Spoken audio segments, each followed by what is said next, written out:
우리나라는 전통적으로 이 노동에 대한, 특별히 육체 노동에 대해서 천시하는 그런 풍조가 양반 문화가 되게 그런 것이죠. 그래서 육체적으로 노동하는 사람들은 천민들이 하는 것이고 양반들은 그런 노동을 하지 않는 것으로 여겼습니다.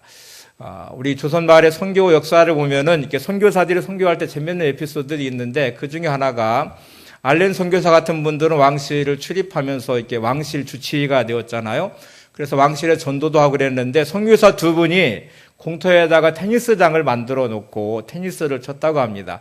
생전 처음 보는 운동이기도 하고 처음 보는 모습이기도 하죠.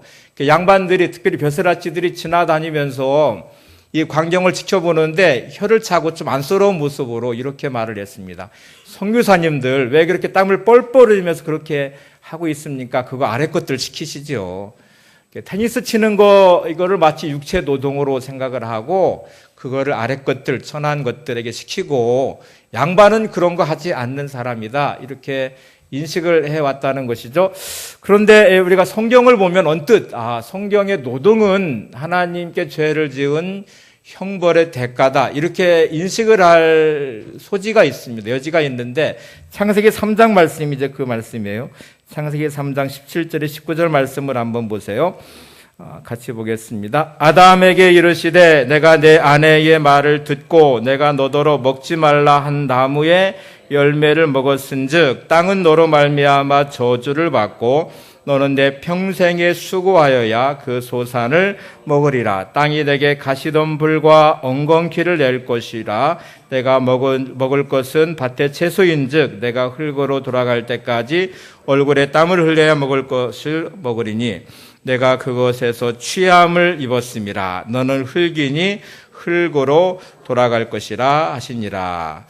자, 지금 이 말씀이 오늘 읽은 말씀에 범죄하고 죄를 지었고 말씀에 불순종할 때 선악을 알게 하는 나무 열매를 먹으면 내가 정령 죽으리라. 하나님이 말씀하신 대로 아담과 하와가 범죄를 했어요. 그래서 오늘 이 하나님이 심판하시는 내용인데 땅의 저주를 받았다. 가시와 엉겅퀴가 땅에서 날 것이고 내가 땀 흘려 수고하여야 먹게 될 것이다. 이 말씀을 보면 노동은 분명히 하나님께 범죄함에 대한 형벌처럼 보여집니다. 근데 정말 그럴까? 일하는 것 자체가 하나님의 형벌이고 심판일까? 그런데 앞에 부분을 좀 보시면 창세기의 시작은 하나님의 일하심이 나와요. 창조하시는 6일의 창조 역사는 하나님이 일하시는 역사예요. 그리고 7일째 안식하시고 쉬시는 하나님의 모습을 보게 되고 아담과 하와를 만드신 후에도 아담과 하와에게 준 일이 뭐냐면 경작하라는 거예요. 내가 창조한 이 땅에 경작을 하고 지키라는 말씀을 하시거든요. 이렇게 보면은 노동은 형벌이 아니고 축복임도 알 수 있습니다. 인류학자들과 철학자들은 인생을 규정하는 그 용어들을 만들어내는데 그 중에 하나가 호모 파베르라는 단어가 있어요. 그게 노동하는 인간이라는 뜻인데 인생을 규정할 때 인간은 노동하는 인간이다. 이렇게 사람들은 대개 일하는 노동을 통해서 인생의 의미와 가치를 찾으며 산다는 것이죠. 동물과 구분을 할 때 동물들도 노동이 있습니다. 일하는 게 있어요. 생존을 위해서 일하죠. 동물들은 사자와 호랑이들이 짐승을 사냥할 때에는 먹고 살기 위해서, 살기 위해서. 짐승들이 이렇게 열심히 뭔가를 먹이를 구하는 그 일은 생존을 위한 노동이 있는데 동물들에게는 그 노동만 있어요. 근데 인간은 먹고 살기 위해서 물론 일을 하는데 그런 것만이 일의 의미는 아니죠. 일을 통해서 자기의 정체성도 찾게 되고 내가 누구인지도 알게 되고 삶의 의미도 일을 통해서 찾게 돼요. 그래서 일하는 것 자체가 인생의 의미다. 그래서 호모 파베로 인간은 노동하는 인간이다. 이렇게 규정을 했습니다. 하나님도 일과 쉼의 법칙을 우리한테 가르쳐 주시기 위해서 창세기의 창조의 역사를 이루시는 하나님, 일하시는 하나님. 6일 동안 일을 하시고 7일째 되었을 때 쉬시죠. 안식을 하시죠. 우리의 창조 질서를 따라간다는 말은 우리도 6일 동안 열심히 일을 하고 7일째 되면 안식을 하셔야 됩니다. 쉼을 가지고 그리고 그 시간에 하나님을 예배하셔야 됩니다. 온전한 예배자가 되는 것이죠. 소련의 공산당이 짜르 통치를 종식시키고 이제 공산주의 정권을 수립한 다음에 여러 가지 정책을 만들었는데 그 중에 하나가 이 6일 동안 일하고 7일째 쉬는 날짜를 바꿔버렸어요. 그래서 9일 동안 일을 하고 10일째 쉬는 정책으로 바뀌어서 이 러시아, 소련을 그렇게 만들어 버렸습니다. 이유는 딱 두 가지입니다. 하나는 소련, 러시아가 그 전에는 로마 종교, 러시아 정교회라고 해서 정교회가 국교였습니다. 그래서 다 기독교 그리스도인들이었어요. 그래서 공산화시키면서 이 기독교인들을 말살시켜야 되겠는데 7일째 되면은 다 교회에 가잖아요. 그럼 예배를 드리게 되니까 기독교를 말살시키기 위해서 7일째 쉬지 말고 10일째 되는 날 쉬자. 그래서 기독교를 말살시킨 정책의 하나로 9일 동안 일하고 10일째 쉬는 날로 정했고, 또 다른 하나 이유는 더 많이 일을 하니까 생산량이 더 많이 증대될 줄 알았습니다. 그래서 9일 동안 일을 하니까 6일 동안 일하는 것보다 더 많은 생산량이 나와서 더 풍족하게 잘 살 것으로 생각을 해서 9일 일하고 10일째 쉬는 10일 휴일제를 만들었어요. 그런데 여러분이 잘 아시는 대로 이 소련이 붕괴되고 공산주의가 붕괴되고 나서 다시 러시아 정교회가 놀랍게 부흥을 하고 있어요. 기독교는 절대로 말살되지 않았습니다. 또 다른 하나는 9일 동안 일하고 10일째 쉬니까 인간의 생체 리듬이 깨져버렸어요. 그래서 생산량이 월등히 저하되었고 사람들이 우울증에 걸리고 질병에 더 많이 걸리고 문제가 엄청나게 많이 생겼습니다. 그래서 2년 반 만에 다시 원위치를 시켰어요. 6일 동안 일하고 7일째 쉬는 휴일로 다시 만들었습니다. 소련의 공산당도 인간적인 방법으로 이거를 바꾸어서 정착시켜 보려고 했지만 하나님의 창조 질서를 바꿀 수가 없죠. 그래서 저와 여러분들은 6일 동안은 열심히 일을 하셔야 되고 7일째는 쉬셔야 돼요. 그래야 육체의 생체 리듬이 하나님의 창조하신 생체 리듬대로 그렇게 살아갈 수 있는 것이고, 그리고 그 쉼은 하나님을 예배하는 예배의 자리에 있으셔야 됩니다. 창세기 3장에 나와 있는 오늘 읽었던 이 말씀처럼 노동이 하나님에 대한 형벌일까? 물론 노동이 하나님에 대한 형벌의 모습도 있습니다. 우리가 이거를 회복을 하셔야 되는데, 그래서 하나님의 창조 질서 모습 그대로 구원받았다는 말은 회복되었다는 말이잖아요. 그래서 노동의 의미도 회복이 되셔서 하나님의 창조 질서 모습대로 온전한 일의 기쁨과 감사와 행복함이 여러분들 안에도 가득하시기를 바랍니다. 요한복음 5장 17절에 예수님께서 이런 말씀을 하세요. 내 아버지께서 이제까지 일하시니 나도 일한다. 그러니까 예수님이 자신이 사역하시고 일하시는 이유가 있는데 하나님 아버지께서도 이제까지 일하시기 때문에 나도 일한다. 하나님은 일하시는 하나님. 저와 여러분도 일을 통해서 행복과 기쁨이 있으셔야 돼요. 일의 의미를 찾아내셔야 돼요. 그래서 이렇게 마치 안개가 자욱하고 구름이 껴있으면 시야가 잘 안 보이지만 이게 안개가 걷히면 잘 보이듯이 노동이라고 하는 것, 일하는 것에 잘못된 가치들, 이게 마치 형벌인 것처럼 나는 쉬고 싶어. 일하는 건 너무너무 힘들어. 내가 정말 쉬면서 사는, 놀고 먹는 상팔자 같은 팔자가 됐으면 좋겠어. 이런 생각에서 벗어나서 일하는 기쁨, 일하는 행복, 일하는 의미를 좀 꼭 찾아내셔서 2015년도 아마 제 생각에는 저나 여러분이나 지금 삶의 환경이 크게 달라지지 않을 것 같아요. 그렇죠? 일하시는 그대로 일하셔야 될 것 같고, 여러분의 가정 그대로 있을 것 같고, 또 함께 신앙생활하는 우리 나눔에게 공동체 안에 같은 사역에 또 헌신하셔야 될 것. 그런데 내 생각이 바뀌고 또 내 삶의 의미가 달라지면, 일하는 의미가 달라지면 인생이 달라질 것입니다. 저나 여러분의 인생은 어떤 일을 하느냐에 따라서 인생이 달라지게 되겠어요. 어떤 의미가 부여되느냐에 따라서 행복할 수도 있고 불행할 수도 있습니다. 영국과 프랑스가 전쟁을 했는데 이 월터루 전쟁이라고 해서 전쟁을 했어요. 그런데 이 당시에는 정보망이 발달되어 있지 않으니까 전쟁의 승패에 대한 소식, 특별히 영국은 섬으로 되어 있는 나라잖아요. 승패에 대한 소식을 잘 접할 수가 없어요. 그래서 이 수기로, 색깔로 만든 수기로 이렇게 메시지를 전했다고 합니다. 전쟁이 끝나고 영국 배에서 영국 국민들을 향해서 수기로 소식을 전했는데 안개가 자욱하게 껴있고 검은 구름이 덮여 있어서 수기가 잘 보이지가 않아요. 그런데 이렇게 막 확인을 해보니까 웰링턴이 패했다. 이런 수기의 메시지가 그렇게 전해져 왔어요. 웰링턴이 패했다. 영국을 이끈 장군이 웰링턴 장군이에요. 그런데 웰링턴이 패했다는 소식이 전해졌습니다. 온 영국 국민이 슬픔에 빠져 있고 절망에 빠져버렸습니다.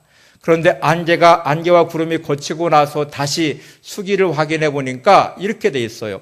영국이 프랑스를 패배시켰다. 웰링턴이 프랑스를 패배시켰다. 한 단어가 빠져버리니까 패배했다가 돼버리고, 한 단어를 온전히 확인하니까 영국이 프랑스를 이겼다는, 그래서 이 절망과 슬픔이 기쁨으로 축제로 바뀌어졌대요. 우리 인생에 이렇게 안개가 껴있듯이 잘 보이지 않으면 해석이 잘 안 되죠. 오늘 이 노동, 일하는 것에 참된 의미를 꼭 찾으셔서 여러분의 인생에 일하는 행복과 기쁨이 가득하시기 바랍니다. 옆에 분에게 일하는 행복이 있으시기 바랍니다. 일하는 기쁨이 있으시기 바랍니다. 네. 인생의 대부분은 다 일과 연관되어 있습니다. 내가 어떤 일을 하느냐가 결국 내 인생이고, 그것이 내 인생의 의미도 부여하고, 여러분의 경제적인 풍요로움도 다 일하는 것을 통해서 얻으시는 거잖아요. 성경적인 의미의 일하면 어떤 의미가 있을까? 우선 저나 여러분이 살아가는 삶에 일하는 것을 성경은 소명이라는 말로 말합니다. 사명이에요. 하나님께서 내게 주신 소명, 하나님이 내게 주신 사명. 우리나라는 옛날에 천직이라는 말로 했어요. 하늘이 내려주신 직업이다. 우리가 하고 있는 일은 하늘이 내려준 일이어야 되고 소명이고 사명이어야 됩니다. 창세기 2장 15절 말씀을 보겠습니다. 창세기 2장 15절 시작. 여호와 하나님이 그 사람을 이끌어 에덴 동산에 두어 그것을 경작하며 지키게 하시고, 15절에 중요한 두 단어가 지금 나와요. 하나는 경작하다라는 단어고 하나는 지키게 하셨다는 단어예요. 이 두 단어는 다 일하는 것과 연관되어 있어요. 그런데 아주 중요한 의미가, 하나님이 창조하신 이 세상을 하나님이 인간들에게, 아담과 하와에게 경작을 하게 하셨고 그것을 지키게 하셨다고 지금 말씀해요. 경작하다는 말이 히브리어로 아바드라는 단어거든요. 근데 이 단어가 창세기 2장 5절에 똑같이 쓰여졌습니다. 창세기 2장 5절에 보시면 이렇게 되어 있습니다. 여호와 하나님이 땅에 비를 내리지 아니하셨고 땅을 갈 사람이 없으므로, 하나님이 이 땅을 만드셨는데 이 땅에 땅을 갈 사람이 없다. 이 갈다라는 말도 아바드라는 단어예요. 경작하다라는 말도 아바드라는 단어예요. 똑같은 단어를 썼는데 이 말이 의미하는 바를 잘 보세요. 하나님이 이 땅을 만드셨는데 이 땅을 관리할 사람이 없다. 이 땅을 경작할 사람이 없다. 이 땅을 갈 사람이 없다. 이 땅을 지킬 사람이 없다. 그래서 아담과 하와를 하나님의 형상으로 만드신 이유 중에 하나가, 하나님께서 야, 내가 만든 이 세상을 네가 관리해라. 네가 경작을 하고 네가 갈아서 이 땅을 지켜라. 지금 그렇게 말씀을 하고 계신 거거든요. 이것이 주는 아주 중요한 의미는 하나님이 창조의 역사에 우리를 동역자로 삼으셨다는 거예요. 하나님의 창조에 함께 동참하게 하시고 창조하신 세상을 지키게 하시고 관리하게 하시고, 그래서 오늘 이 말씀에 보면 우리 인생이 이렇게 중요한 것이구나. 내가 일하는 것이 먹고 살기 위해서 일하는 것뿐만 아니라 하나님의 창조 역사에 내가 동참하고 있구나. 하나님의 창조 역사에 내가 동역을 하고 있구나. 그래서 소명이에요. 하나님이 내게 주신 사명이에요. 그러면 어떻게 일을 해야 될까? 고린도전서 10장 31절을 한번 보세요. 이렇게 일하셔야 됩니다. 고린도전서 10장 31절 시작. 그런즉 너희가 먹든지 마시든지 무엇을 하든지 다 하나님의 영광을 위하여 하라. 먹든지 마시든지, 우리가 먹고 마시고 모든 사는 삶의 초점도 하나님의 영광을 위해서, 또 무엇을 하든지라는 말은 일하는 것이에요. 내가 어떤 일을 하든지 무엇을 하든지 다 하나님의 영광을 위해서 해라. 자, 다시 설명을 할게요. 여러분이 가정에서 주방일을 하시든 청소를 하시든 세상에 나가서 일을 하는 일터에서 일을 하시든 사업을 하시든 장사를 하시든 교회에서 어떤 사역을 하시든 그 모든 초점이 다 하나님의 영광을 위해서 하셔야 됩니다. 여러분, 내가 지금 하고 있는 일이 정말 내가 원하는 일일까? 직업을 내가 바꿀 수도 없고 내 인생을 바꿀 수 없다면 그 안에 의미가 부여되셔야 돼요. 하나님이 원하시는 인생으로, 하나님이 기뻐하시는 모습으로, 하나님이 영광 받으시는 삶으로 내 마음을 바꾸시고 주어진 삶을 사랑하고 여러분의 가정을 사랑하고 교회를 사랑하고, 그래서 내가 하고 있는 일들이 행복해져야 돼요. 감사가 넘치고 기쁨이 있는 삶이 돼야 돼요. 창세기 2장 15절을 한번 다시 보겠습니다. 주어가 어떻게 됐는지를 잘 살펴보세요. 시작. 여호와 하나님이 그 사람을 이끌어 에덴 동산에 두어 그것을 경작하며 지키게 하시고, 주어가 여호와 하나님이에요. 하나님이 아담과 하와에게 에덴 동산에서 인도해서 그거를 경작을 해라, 지켜라 이렇게 말씀하셨어요. 지금 아담과 하와에게 주어진 일은 하나님이 주신 일이에요. 아담과 하와가 만약 이 생각을 했다고 생각해 보세요. 하나님이 창조한 이 세상을 나를 통해서 지키게 하시네, 나를 통해서 관리를 하게 하시네, 경작하게 하시네. 야, 내게 이런 영광스러운 일을 주시다니 내가 너무너무 감사하다. 여러분의 삶을 한번 이렇게 해석을 해보세요. 하나님이 나에게 이런 인생을 주시다니, 우리 가정을 주시다니, 이 자녀를 내게 주시다니, 하나님이 내게 이렇게 일할 수 있는 일터를 내게 주시다니 너무너무 감사해. 하나님의 귀한 일에 내가 동역할 수 있고 함께 할 수 있고, 하나님이 창조한 이 세상 가운데 하나님 영광에 내가 살아갈 수 있는 삶의 자리에 나를 세워주셨으니까 나는 너무너무 행복해. 이렇게 생각을 하면 인생이 얼마나 행복해지겠어요. 제가 얼마 전에 한 탄광의 광부가 자녀에게 쓴 편지를 본 적이 있어요. 근데 제가 가슴이 너무 아팠어요. 편지의 내용은 아주 절절합니다. 자기 인생은 저주받은 인생이라는 거예요. 부모님 잘못 만나서 배우지 못해서 내가 탄광의 광부밖에 되지 못했고, 검은 이 탄가루를 마시면서 내가 이렇게 일하는 이유는 딱 한 가지다. 너희들은 나처럼 살지 말아라. 너희들의 인생은 나 같은 인생이 되지 말아라. 그래서 내가 일한다. 이런 내용들의 편지예요. 물론 그 내용 안에는 자식을 사랑하는 아버지의 마음이 들어있어요. 그런데 안타까운 것은 본인은 정작 자기 인생을 비관하고 있어요. 자기 인생을 저주하고 있어요. 자기 인생을 불행하다고 말을 해요. 여러분의 인생은 절대로 불행하지 않고 비참하지 않습니다. 돈을 못 벌기 때문에 불행한 거예요? 그렇지 않아요. 직업이 현찮아서 그런 거예요? 그렇지 않아요.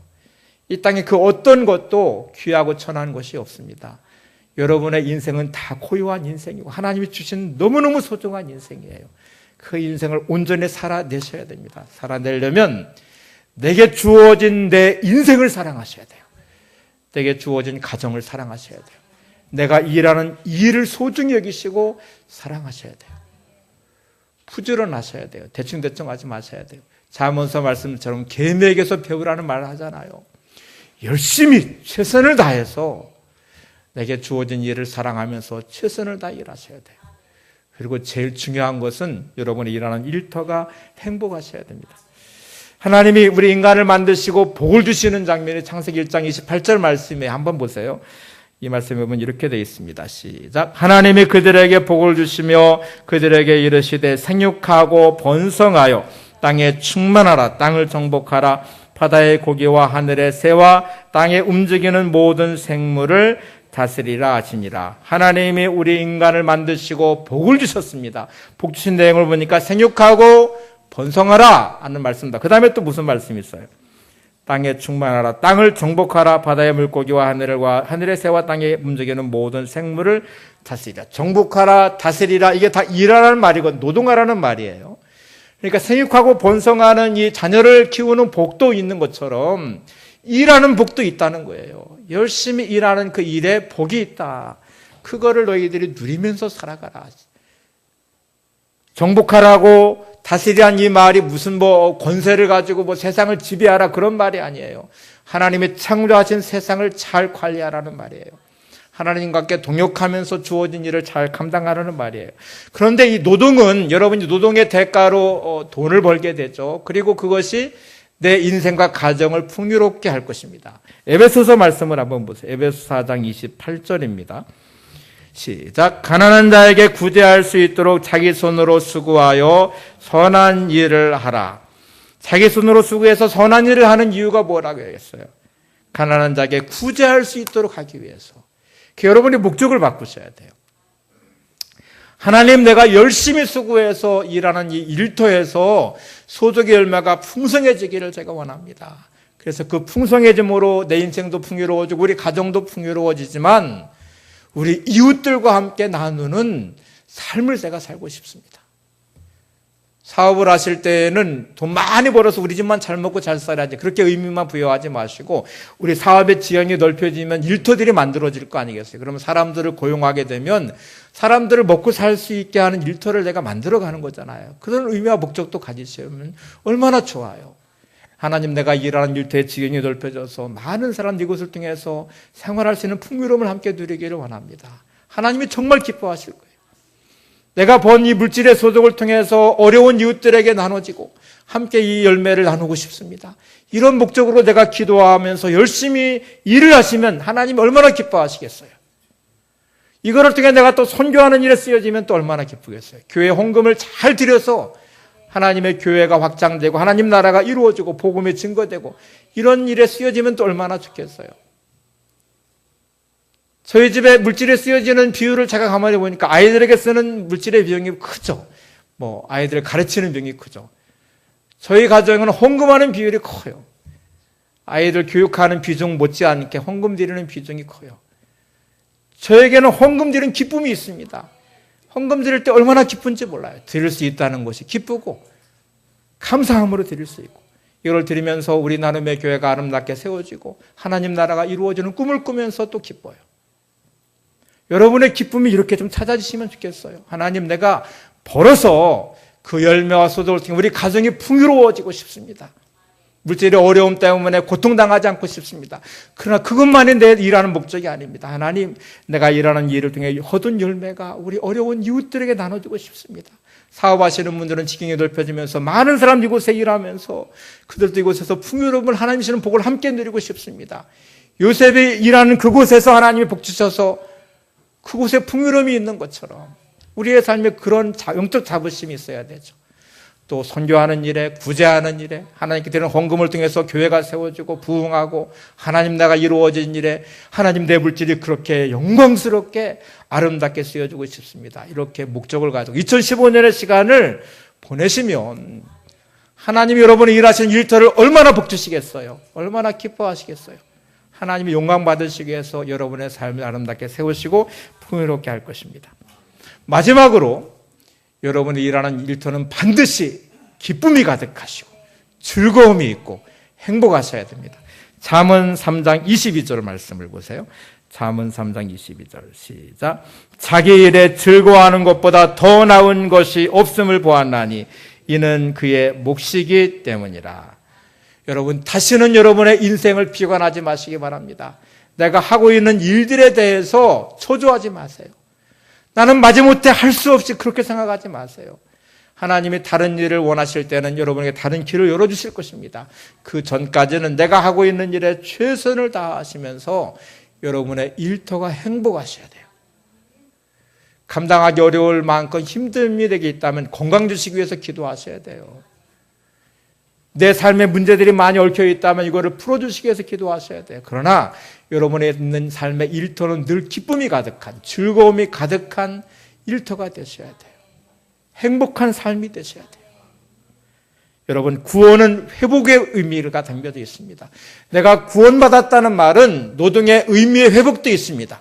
하나님께 범죄하고 형벌이 되어버린 이 노동이 하나님의 창조 질서대로 내가 회복이 되어서 기쁨이 가득한 일, 하나님께 영광 돌리는 일, 하나님이 주신 귀한 의미를 담아서 이제 내 자신을 넘어 우리 가정을 넘어서 이웃들에게 그 열매가 나눠지는 아름다운 일터가 되게 하시고, 하나님께 드려지는 헌금을 통해서 교회가 세워지고, 선교 헌금을 통해 선교가 이루어지고, 어려운 이웃들에게 구제하는 모습도 전해지고, 이런 아름다운 모습들이 내 인생 가운데 이루어지도록 기도하시기 바랍니다.